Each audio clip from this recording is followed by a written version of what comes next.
నమస్కారం. శమంత వ్లాగ్స్ ఛానల్కు స్వాగతం. నేను మీ శమంతకమణి. ఈ లాంగ్ వీడియోలో 1/2 kg మటన్తో టేస్టీ మటన్ బిర్యానీని చేసుకునే ప్రాసెస్ అండ్ రెసిపీని షేర్ చేస్తున్నాను. ఫస్ట్లీ మటన్ బిర్యానీ వండడం కోసం మీడియం ఫ్లేమ్ మీద 5 లీటర్ల కుక్కర్ని పెట్టుకొని 2 టేబుల్ స్పూన్ల నూనె వేసి ఆయిల్ కొంచెం వేడి అవ్వగానే ముందుగా కట్ చేసుకొని కడిగి పెట్టుకున్న మటన్ ముక్కలని నూనెలో వేసి గరిటతో మిక్స్ చేయాలి.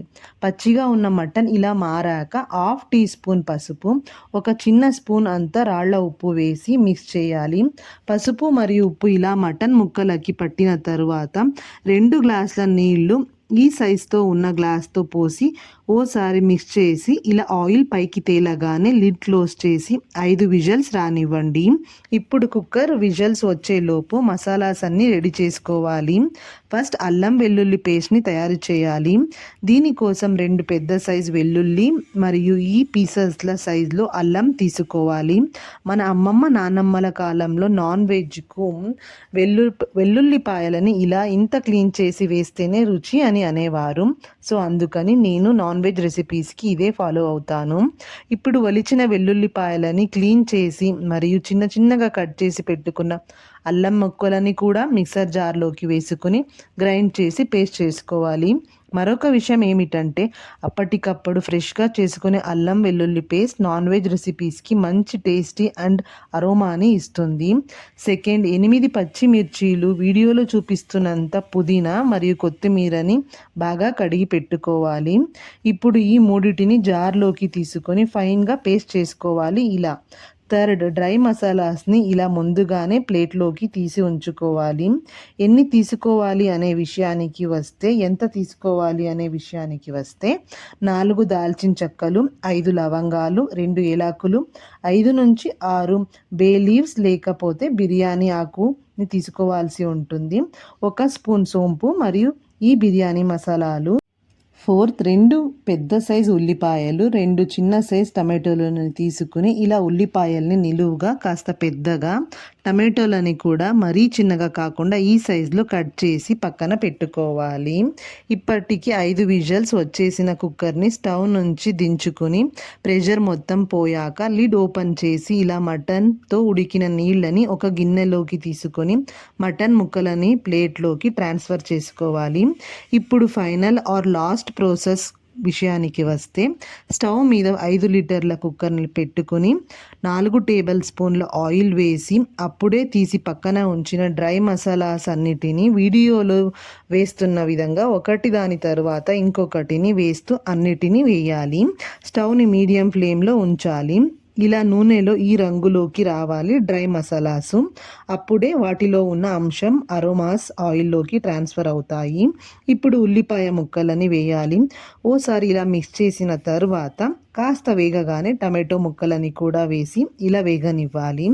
ఇంత వేగాక ఒక పెద్ద స్పూన్ అంత అల్లం వెల్లుల్లి పేస్ట్ని వేసి మిక్స్ చేయండి. ఇప్పుడు ఉడికించుకున్న మటన్ ముక్కలన్నిటినీ వేసి ఇలా కలపండి. తరువాత గ్రైండ్ చేసి పెట్టుకున్న పుదీనా, కొత్తిమీర, పచ్చిమిర్చిల పేస్ట్ని కూడా వేసి కలపాలి.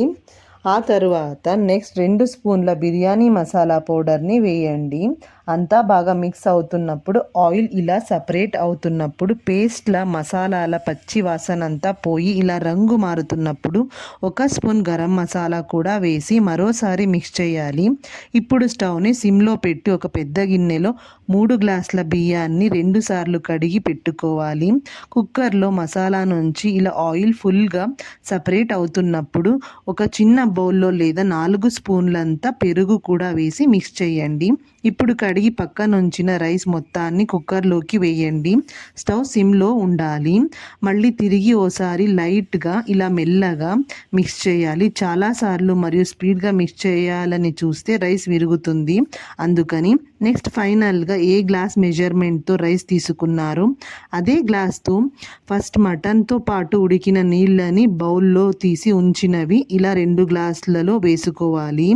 ఈ నీళ్లు కొంచెం వేడిగా ఉంటాయి, సో త్వరగా అవుతుంది బిర్యానీ కూడా.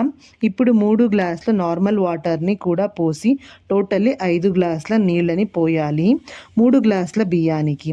ఓసారి నీట్గా ఇలా మిక్స్ చేసిన తరువాత 2 టేబుల్ స్పూన్ల సాల్ట్ కూడా వేసి ఇలా బాయిల్ అయ్యేదాకా వెయిట్ చేయాలి. కొంచెం ఇలా బాయిల్ అవుతున్నప్పుడు 2-3 నిమిషాలలో బాయిల్ అవ్వడం స్టార్ట్ అవుతుంది.